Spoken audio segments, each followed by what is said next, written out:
Vous ne pouvez pas dire « Je suis un raté ». Vous n'êtes pas un raté, non. Les jeunes, sans vous, ce monde n'est rien.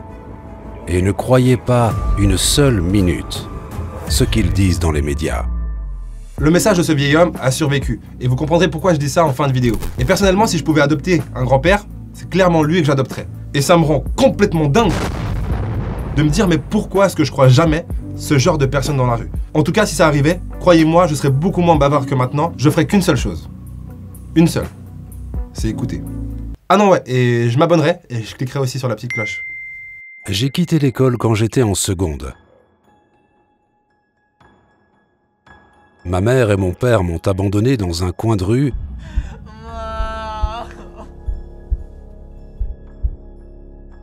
Et donc c'était à moi de tout faire pour m'en sortir. Et j'avais un job dans une station-service. J'ai été voir le patron et je lui ai parlé de ma situation. J'étais payé $1 de l'heure et je lui ai demandé si je pouvais faire plus d'heures. Et donc j'ai commencé à travailler 90 heures par semaine. Et à cette époque-là, comme je l'ai dit auparavant, ma maison c'était à l'arrière d'une vieille voiture. Et je faisais mes 90 heures de travail par semaine. Et je me douchais dans les toilettes d'un bureau de vote. Et je lavais mes vêtements, mes sous-vêtements, dans le lavabo. De temps en temps, quand j'avais vraiment faim, j'allais dans une épicerie et je volais une pomme ou une orange. Mais bon, c'était dans les années 50. Les choses étaient différentes de ce qu'elles sont maintenant. Et je suis persuadé que le patron de l'épicerie savait ce que je faisais. Parce que c'était pratiquement dans la même rue que là où je travaillais, et il me connaissait. Maintenant, je l'ai déjà dit, ni les bonnes ni les mauvaises choses ne durent indéfiniment. Et c'est vrai. Et j'ai commencé à apprendre de nouvelles choses. Je savais, en mon âme et conscience, que si je n'avais rien à offrir, je n'irais pas plus loin que ça. Et après avoir travaillé 90 heures par semaine pendant très longtemps, j'ai rejoint l'armée. J'avais 17 ans. Au sein de l'armée, j'ai appris seul à lire et à écrire. Le premier livre que j'ai lu, c'était une histoire de cow-boy, un western. Et il contenait des mots que je ne connaissais pas, et je n'avais aucune idée de ce qu'ils voulaient dire. Donc j'ai pris un dictionnaire dans la bibliothèque de l'armée, et quand je lisais, s'il y avait un mot que je ne comprenais pas, je cherchais la définition, et je peux vous le dire maintenant, j'ai mis presque 3 semaines à lire 196 pages. Mais je lisais. Et je continuais à lire. Et quelques mois après, je lisais 2 ou 3 livres en même temps. Et je savais où j'en étais dans chacun d'entre eux.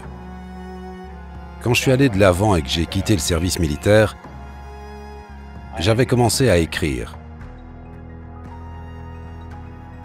Et à m'instruire. J'ai fait quelques études et j'ai continué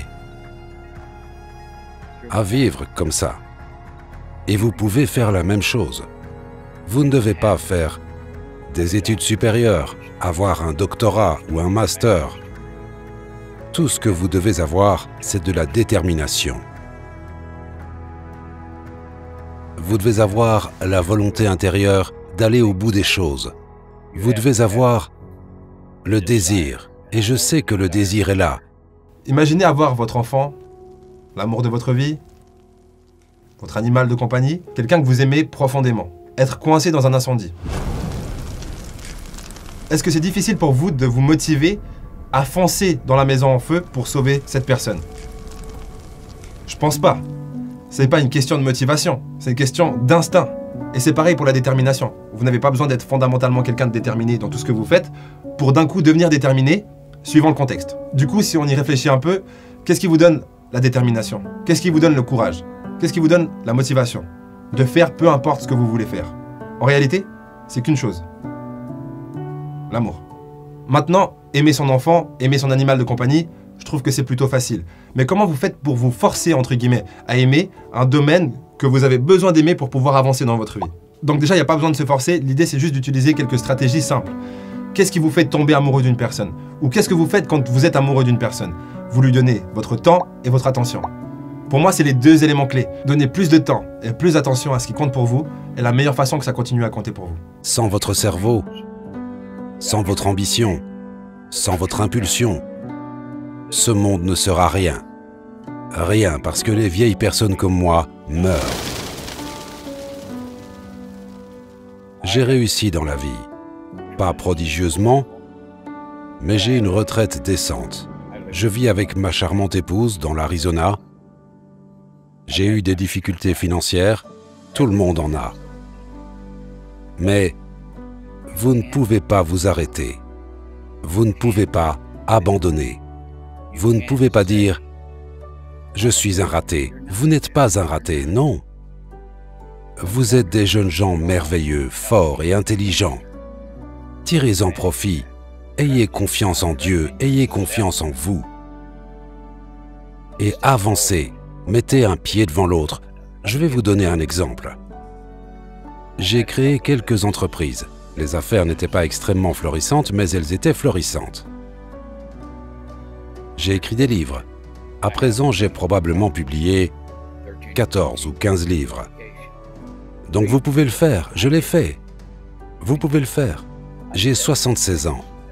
Et jusqu'à mon dernier souffle, j'encouragerai les jeunes parce que je les aime.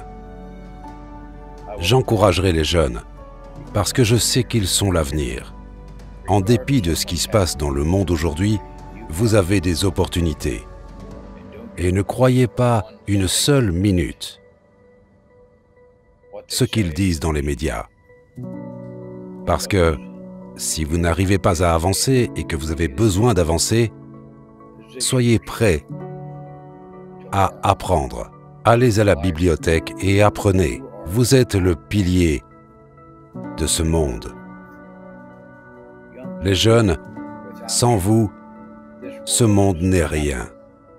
Vous êtes ceux qui doivent sauver les océans. Vous êtes ceux qui doivent sauver l'atmosphère. Vous êtes ceux qui voient la cupidité des gens qui le dirigent aujourd'hui. Vous êtes ceux qui voient le gaspillage des gens qui le dirigent aujourd'hui. On a besoin de vous. On a besoin de vos esprits. On a besoin de vos cœurs.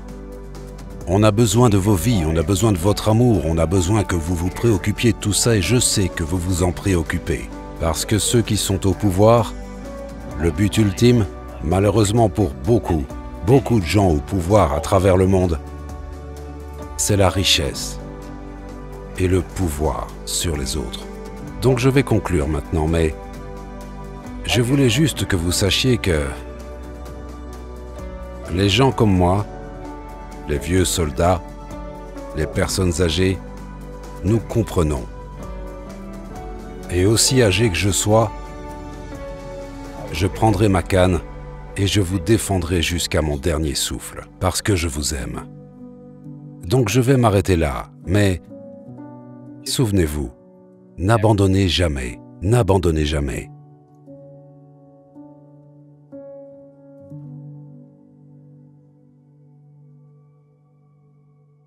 Si tu veux partager ce que tu viens de ressentir avec une personne que tu aimes, je pense que c'est le moment parfait pour partager cette vidéo avec cette personne. Je crois qu'on arrête là.